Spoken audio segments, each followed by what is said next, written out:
Welcome to the latest episode of The Art of Volunteering. My guest today is a friend of mine, Peter Urscheler, Mayor of Phoenixville, Pennsylvania. When Pete is not doing his mayoral duties, he is passionate. He is a passionate volunteer. He believes in the importance of volunteering not only on his community but in his own life. Welcome, Mayor Pete, to The Art of Volunteering. Thanks so much, Stormy. To start off our conversation today, if you can give like a brief history of the town of Phoenixville and how it's becoming a Renaissance town, and maybe tell a little bit about yourself as well. Absolutely. I'm so fortunate to serve as the mayor of the borough of Phoenixville. We are an incredibly vibrant community, about 45 minutes from Philadelphia. Phoenixville actually has a pretty big historical has incredible historical roots. We were founded in 1849 when we changed from our original name, which was Manavon, to then Phoenixville. Is a very hardworking community. It always has been. Really, kind of our first industries were the steel kind of factories that we had here. And Phoenixville used to produce a number of items that were used all over the world, including we had steel, we had fabrics, and then we also had a special type of pottery called majolica. And all of these products were actually sent across the world. So probably the thing we were most well known for were our bridges. Phoenixville had two incredible patents, which really helped to make the the steel company grow, and of course the community kind of grew with it. The first was actually the Griffin gun, which was a cannon that was used by the Union Army during the Civil War. And if you go not Valley Forge, if you go to I'm sorry, if you go to Gettysburg today, there is actually like 90% of the cannons that you see on display there are actually from Phoenixville.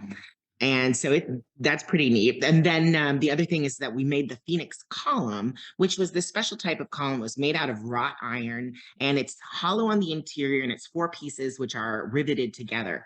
And so the column at the kind of turn of the century really allowed structures to have this extraordinary strength, but also be lightweight. So the structures could have great height. And so the interior of the Washington Monument in Washington, D.C. is actually made of Phoenix steel. And so it's very special, like as a community, to have that kind of history. So like many steel towns, of course, Phoenixville went through a very challenging time when our steel plant closed, which was in the 1980s. And so Phoenixville kind of went through this quieter period. It was almost like a depressive period where all of our shops and things in the downtown were kind of closed up.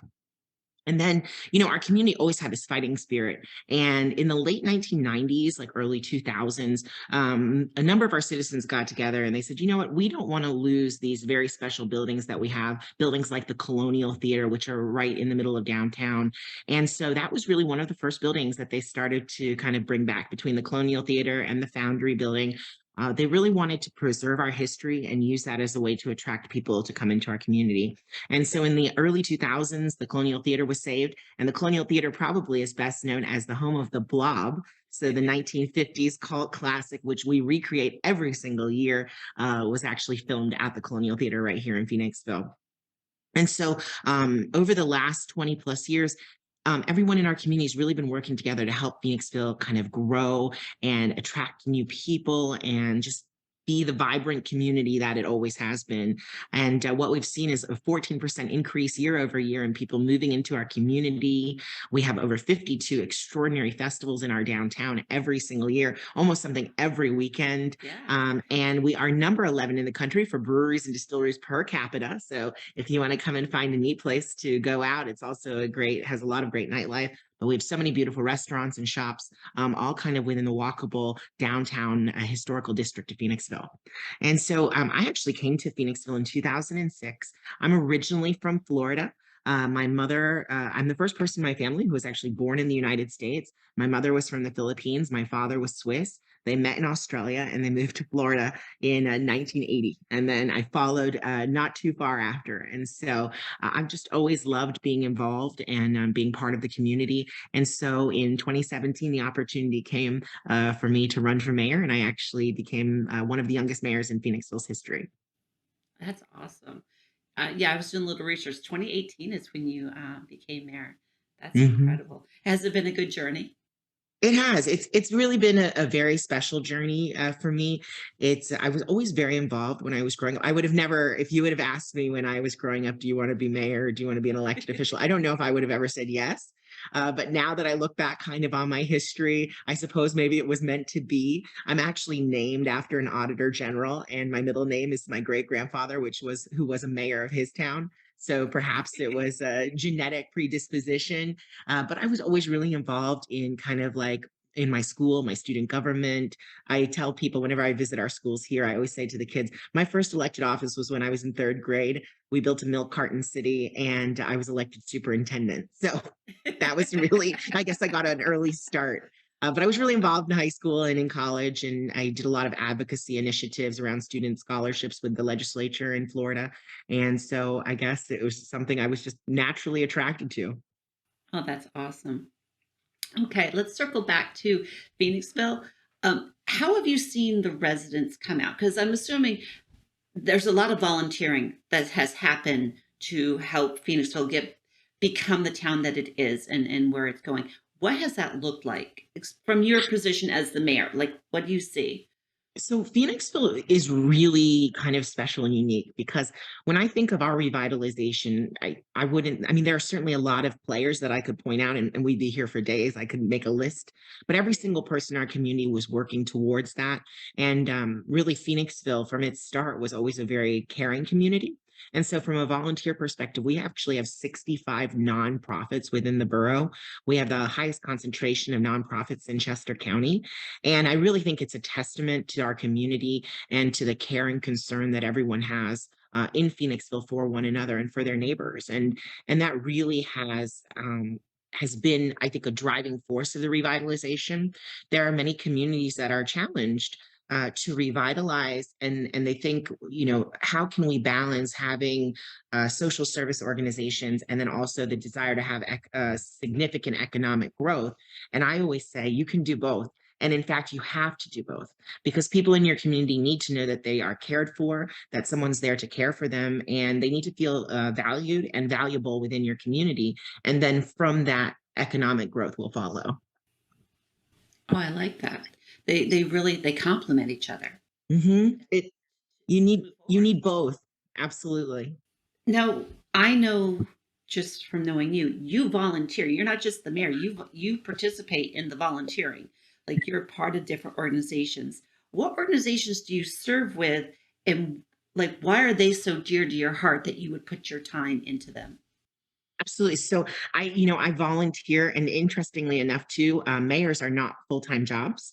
So in addition to being mayor, I am actually also my full-time job is as a development director for a nonprofit in Phoenixville. Okay. So I literally live, breathe, and eat like nonprofit and volunteerism. And to me, it's really special. I like to be right there, like boots on the ground, involved in kind of everything. And so any organization that will ask me to come to do an event, I will literally be there. Many people in Phoenixville know me for my funny costumes. If you have a costume you want me to wear, I will literally put it on and do whatever I can to support our organizations that we have here. You know, we have so many great organizations, and it's like I know I'm going to miss some, but I'll just kind of give you like the last week the things that we've worked on. You know, one of Okay. our great organizations is PAX. They really focus on food insecurity, and during the pandemic they went from a 3,000 square foot building to a 20,000 square foot building, and have really become kind of like a regional hub, helping ensure kind of this northeastern part of Chester County is safe from food insecurity. And so I will say, unfortunately, because of the pandemic and inflation, the need for their services has increased almost 4 times what it was prior to the pandemic. So, you know, we do a lot of fun programs with them, a lot of food sorting. I'll generally go kind of on the big days, especially if like the Boy Scouts or somebody's doing a special drive, I'll go and help out with the food sorting. Orion Communities, I am their physical next door neighbor. I literally live next door to them. And they are really a great organization, neighbors helping neighbors. They help with kind of case management and helping people kind of on the, you know, everyday types of needs. So bus passes, sometimes gift cards to the grocery store, helping them get job placements, and other types of needs that maybe even larger than that. So we just had an incredible casino night last week for them, and you know, big fundraising event. Last night, I literally am just coming off of the Phoenixville Community Education Foundation. They're a very special organization we have here in our community, and they raise money specifically to help students in our school district to have access to programs that they may not have if we didn't have this kind of other source of revenue. So they help ensure every student has the supplies that they need at the beginning of the year. They do weekend backpacks with food for students who may be facing food insecurity. They also help to inspire different types of clubs and organizations within our school districts. So one of those great programs, and again, here's another great nonprofit, is Crescendo, that they inspire. And Crescendo is free violin lessons taught by an extraordinary person. Liz actually was an attorney and had loved playing the violin and really wanted to make sure every student in our community had access to play a stringed instrument, which is, generally seen as a very expensive kind of process. But she ensures every student has access to string instruments free of charge, and they're able to play them. Of course, the organization I actually am the development director for, Anne's Heart, very ironically close to my heart, is Yes. Anne's Heart. And what Anne's Heart, one of our core programs is our Code Blue Center, which is the lowest barrier emergency center in Chester County, meaning that as long as individuals are safe and they can come there and they won't cause harm to themselves or others, they are able to stay there. Generally, we draw from about a 10-mile radius from Phoenixville, but it is truly emergency shelter during cold weather. So we open in November and we'll run from November till probably April or May. And we just ensure it's the 15 beds in a dormitory style setting. And we ensure that people who are unfortunately facing housing insecurity have a place to safely be inside. During the summer, we provide Code Red, which is on specific days where the outside temperature may be dangerous for individuals who aren't housed. And then we also provide the Center for Emergency Resources at Anne's Heart. We call it SARA. And that is a program specifically that works with housing case management. If individuals are in imminent danger of becoming homeless or are already homeless, they can come. We actually have showers and laundry facilities there that are open throughout the week during non-code blue times. And then we also have a full-time case manager who will actually work with individuals, meet them where they are, and help them along their housing journey so that they can get to sustainable and secure housing. So those are just to name a few. My gosh, I'm also on the board of the Schuylkill River Heritage Center, which is, is the museum inside the Foundry. If people haven't had an opportunity to go see that, it's really about our history, not only here in Phoenixville, but the history of the Schuylkill River and, basically how we once had mule barges that were bringing steel and other materials down the Schuylkill River and really helped places like Phoenixville grow. Things like the Reading Railroad that were bringing anthracite coal from the northern part of Pennsylvania into Phoenixville to help all of our industries grow. So I'm also the president of the board of the Senior Center.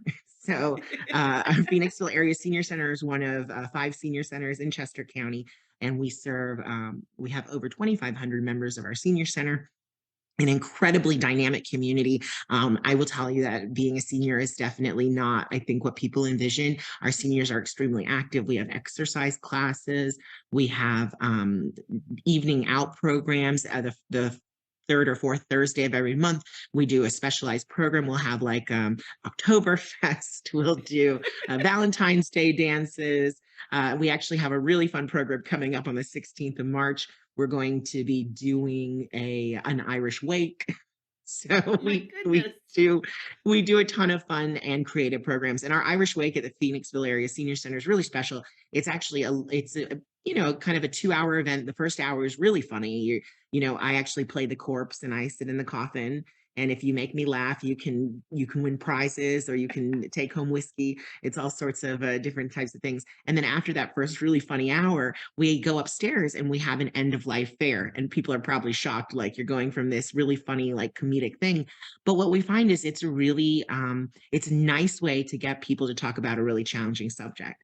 And that's kind of end of life care. What are your wishes? What do you want to have happen at the end of your life so that we can ensure it's as graceful and dignified as the entirety of your life? And so we have a fair upstairs that everyone attends. And it's a great way for people to start that conversation. They come in and have fun and have a big Irish meal and then go upstairs to the end of life fair. So what I think is really special about all of the nonprofits, and again, I've just named a few. The other day I was at the Historical Society of the Phoenixville area. absolutely incredible. We have a team of people here in our community dedicated to the preservation of our history, and not just our history, but every family who's been here's history. But what I would say is special about our community is that our nonprofits all work together. And so the kind of the nonprofits I've been telling you about, I could go on and on and on about cross programming that they do with one another. Oh, one of my other favorite ones the clinic. We have the clinic and healthcare access here. Both of those organizations specifically focus on the physical health of individuals, access to primary care physicians. The clinic is actually a free clinic for uninsured or underinsured. And then healthcare access is an organization that helps people who may need more advanced types of treatments. So we have all these things, and they're all working together, which I think is really special. If there were anything I were to classify Phoenixville as, it's that we have an abundance mindset. So our nonprofits are not competing with each other for dollars or attention or space in our community. Everybody's really working to find their niche that they work on and then serve and assist each other and collaborate with one another so that we can best serve the needs of our community. So that's probably helped, like we're talking about the town becoming a Renaissance town because everyone is working together and it's collaborative. That you're all working towards the goal together. Mhm. There's not this friction or striving to one up someone else. It's a collaborative effort. That's amazing. Absolutely. It's really, when I look at it, Phoenixville is successful because everybody is working towards the success of Phoenixville. Now, like any community, we may have different opinions on which journey or which road we need to take to get there. But everyone, when we pick a direction, we all come together. We share our thoughts and ideas, and then we all kind of move in that same direction. And that direction is moving our community forward. I would say too, like from a volunteerism perspective, what's really special to me now is to see, we're one of the fastest growing municipalities in Pennsylvania. We're probably, from a borough perspective, in the top 2% of population. So we're right around 20,000 people as of our last census. But the people who are moving into our community have it's like, I'm like, I don't know if it's in the water, I don't know if they find us on like some specialized magazine where it's like we are looking for the most vibrant and exciting and people who want to be involved and engaged and live in a community where people take care of each other. And everybody moving in fits that description. Oh, that's amazing. That's amazing. Um, I think I skipped my one of my questions, and it kind of segues a little bit. I hear all the things that you're involved in. Why do you do that?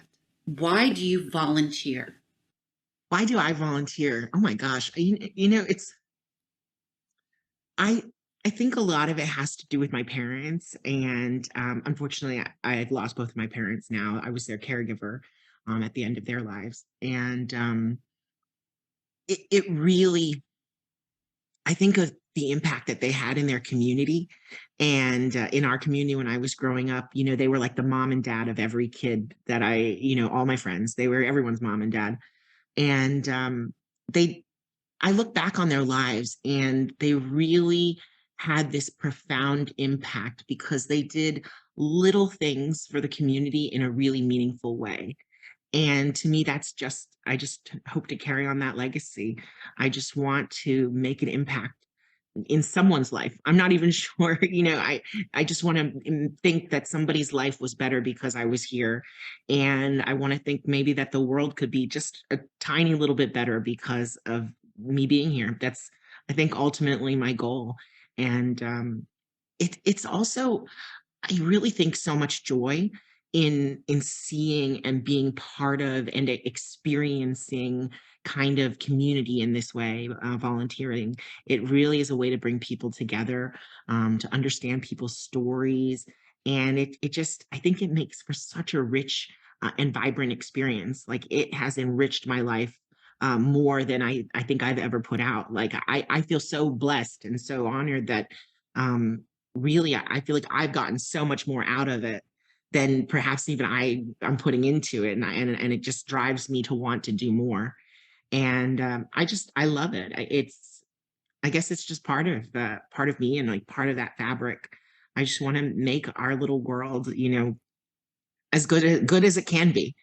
And I think also for me, it's really it's an opportunity to help young people. I think one of the unique things, of course, being mayor, is getting to interact with young people. But when you can hear their stories and you can give them the ability to be heard and to be active in the community, I think it really gives them ownership over the place which they live in. And to me, that's how we sustain Phoenixville. And that's how we keep going as a community. And we keep that spirit that we've always had, which is to take care of one another and to take care of our neighbors. And so it's kind of, I think, the Phoenixville way. That's incredible. I have friends that live in Phoenixville. That's how, in one way, I've met you. And I just love the spirit that comes out of it. And you talked about the community working together, just seeing their involvement in the community. And I work with Chester County Futures, and we're in the school districts in Phoenixville, and just helping people see the best of themselves and set the trajectory for their own lives. It's just been so rewarding Mhm. being in and around the whole Phoenixville area. I'm so glad that you're leading the charge on that, so to say. Oh, thank you. So I would like you to share a story of impact, whether from your bird's eye view as a mayor, or the nonprofits that you volunteer with, or you're the development director with. Just a story of impact that you've seen the world change for good. I mean, I can kind of like it's so interesting. I could sit here, I think, for hours, and I could give you individual stories. What I would say, I think if I look at it from the perspective of being a mayor and looking across all of the nonprofits that I work with, it's that, you know, sometimes I think our challenges as society are we believe we have to have a full answer. So we have to be able to solve some giant social issue. And that can become daunting. And I think sometimes we give up when that's how we approach it. But what I would say is that the greatest impact is doing small things in a meaningful way. And when everyone in your community, and this is really truly how I feel about the people in our community, when everyone in our community is doing and giving and serving in whatever way they can, that's when we move forward. And what I would say is that oftentimes what has the most profound impact on someone's life is not some giant thing. It's not, I mean, I wish like I could just go out and buy people houses. I wish, we have millions and millions of dollars to just give away and kind of fix every issue that exists. But you know, when you're able to help somebody access a service, when you are able to, sometimes it just takes helping somebody get a pair of shoes to do a specific job, or transportation, or connecting someone in the community with a service they didn't realize was there or available to them. It's making sure that whatever services are provided with dignity and kindness. And at the end of the day, it's really that we are able to connect with one another. I always say to people, what's what's unique about Phoenixville is, I mean, and as we're talking about it, right, people might be like envisioning Phoenixville as this picture perfect community. And sometimes, honestly, I think it is right out of a Hallmark movie. It is. It's beautiful. Like the streets are perfect. The trees have lights in them. You've got a bookstore, you've got a coffee shop. People are just enjoying their lives.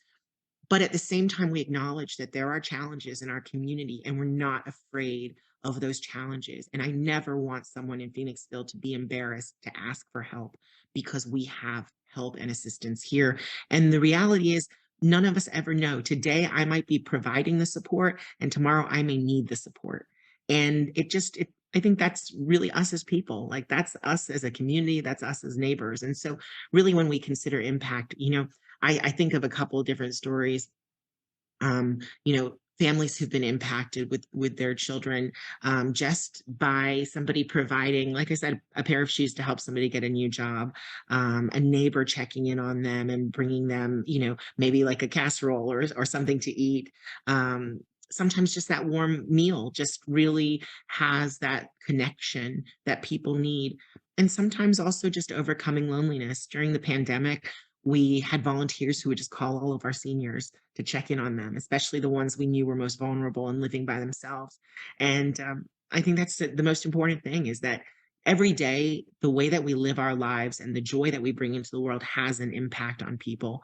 And so I would encourage people, don't think that you have to solve some giant issue, but just do everyday things in a meaningful way, and you'll have a tremendous impact on your community and on the people you serve. And all those little pieces of impact will add up to having kind of that giant impact that we want to have. Oh, amazing. I love that. That simple act of kindness. Just helping your neighbor, going across the street and helping someone. It's amazing. Well, thank you. All right, here's a question. I think it's fun. Some people don't, but I do. Can you share a blooper? Something, not necessarily something that went wrong, but something that didn't go as planned and what you learned from it. Before I started working at Ann's Heart, I actually used to volunteer there. And we do a monthly, it's called Pay It Forward Cafe, and it's a dignity model. So what happens is we advertise it to the whole community, and people can sign up for a meal once a month, and it's a hot meal made from scratch. And like when I say scratch, I mean literally like the potatoes are being peeled, like mashed potatoes are not instant, like they're being peeled by volunteers and cut up. And people go on and they register if they're able to, or they want to make a donation, then they're able to. If not, no questions asked, happy to give anybody food, a warm meal once a month that they'd want. um, and so one of our first Pay It Forward cafes, and we always feed probably close to 350 individuals, and we were making chicken pot pie. Now I used to have a little show online, which was like the mayor's kitchen, because basically people would come and teach me how to cook. So I was never like the cook myself, but people would come and teach me their recipes, and it was funny because it kind of helped me become more comfortable in the kitchen. But so we're in there, and all these people are lining up outside, and we recognize that we don't have enough pie crust. And so we had to start making it from scratch. And I went from never having made a chicken pot pie, never having made a chicken pot pie, period, to having to make like dozens of pie crusts from scratch. And we're like running around, like people are going to every store you can dream of to like buy them out of flour, and try like desperately trying to like get these the ingredients to make the pie crust, because we'd already bought the stores out of every pie crust. So now we're trying to make it from scratch. So there were people literally lined up outside as I'm like rolling out. There's like a team of us rolling out dough and trying to get it out as quickly as possible to people like waiting in the parking lot. Um, the other like just funny thing is, like again, I don't generally cook at home because it's, I don't have to feed that many people. So sometimes it's easier to go out. So, I've never like cooked a Thanksgiving turkey. And this last year we had 750 meals that went out for Thanksgiving. And so, there's all these like I actually have like a safe serve certificate, like I'm a registered food manager. So I know all the science behind it and all the like Right. regulations and things to keep you safe, but I've never actually like cooked a turkey. So we're trying to time it and figure out like when we need to cook these turkeys. I went from having never cooked a turkey to like now I can like prepare the turkey. We cooked 112 turkeys in the course of 2 days, 8 at a time. And then I can also now carve a turkey in 8 minutes or less. And literally for 2 days, our kitchen manager and and a team of volunteers, like I can't take any credit like doing this alone, but our kitchen manager and I don't even think we wanted to eat turkey on Thanksgiving. I'd seen so much turkey. It was so much fun though. Like it's funny. It's like, at the time you're like pulling your hair out. You're like, how am I going to get enough turkey for 750 people? And I mean, like the kitchen I'm telling you that about, this is not some giant like kitchen. I mean, it's a commercially licensed kitchen, but this is like maybe slightly larger than your kitchen at home. I mean, we do have convection ovens, which helps speed the process along, and we can cook 8 turkeys at a time, but this is not some like giant like warehouse kitchen. So it's just amazing. Like, sometimes, and that's one of the things I love about volunteering too, is you just never know what you may be doing. Like, one day you're like, putting things in envelopes, putting stamps on them, and the next day you're cooking turkeys. All right. So wait a minute. I love that. What did you learn from it? Oh my gosh. It's, you know what? I always like from all of it, it's the power of resilience. People Okay. are resilient. It's like, you know what? We are resilient and we are creative. If there's a problem, we're going to figure it out and we're going to move forward and we're going to help everyone in our community have the best time ever. And honestly, if it doesn't work out perfectly, we're going to laugh about it and just keep going. That's awesome. Okay, here we are. We're almost at the end of our conversation. I invite you to love on your community. Whatever aspect of it you want to, just love on it. Why should people check out Phoenixville? Why should they get involved with Anna's Heart and volunteer? Just love on them. Oh my gosh. I mean, I constantly people say, what's the best thing about Phoenixville? And we have a beautiful place to live, super walkable, beautiful historic buildings. We have all these great festivals and events. But really, at the end of the day, what makes this so special is the people of this community. I'm an only child. Um, I kind of told you at the beginning that both my mom and dad were much older. I don't know if I didn't tell you that part, but my parents were much older when they had me. And unfortunately, I lost both of them. I lost my mom in 14 and I lost my dad in 2018. And my relatives are scattered throughout the world, my blood relatives. And so, really, this is all I have. Phoenixville is my family, and they've adopted me and they've taken me in and they let me um, serve in this really unique and special capacity. And it's the people of this community. That's what makes Phoenixville special. The buildings and everything could, I mean, I don't want this to happen. They could burn to the ground and this community would come together and figure out a way to keep moving forward. And that's what's special about Phoenixville. It's not the festivals. I mean, the festivals bring us together. They mark time. They're part of our celebrations, but it's the people. It's the young people. Oh my gosh, I'm so inspired every time I talk to a young person in our community when I go to visit a school or I visit like an organization that is made up a club or an organization that's made up in our school district, and our students are so caring and concerned. They care so much about each other. They care so much about taking care of each other, about being kind, and making sure that everyone in our community feels safe and celebrated and loved. And that's what's special about this community. It's the people. It's the people. And that's really, honestly, that's what drives me to do what I do. When my mom and dad died, it just felt natural that like I could find a way to continue caring about my family, and it's my Phoenixville family. And to me, that's the greatest legacy that my parents left me, was a legacy of care and kindness. And I just hope to keep doing that every single day, and serving in whatever way Phoenixville wants me to serve. Ah, that's beautiful. Thank you. Mayor Pete, thank you for being my guest today on the Art of Volunteering. I so enjoyed hearing your passion for Phoenixville and hearing about everyone who has worked so hard to make the community what it is. I invite all of you back next time on the Art of Volunteering. Thank you for sharing your time with me today. Have a great day.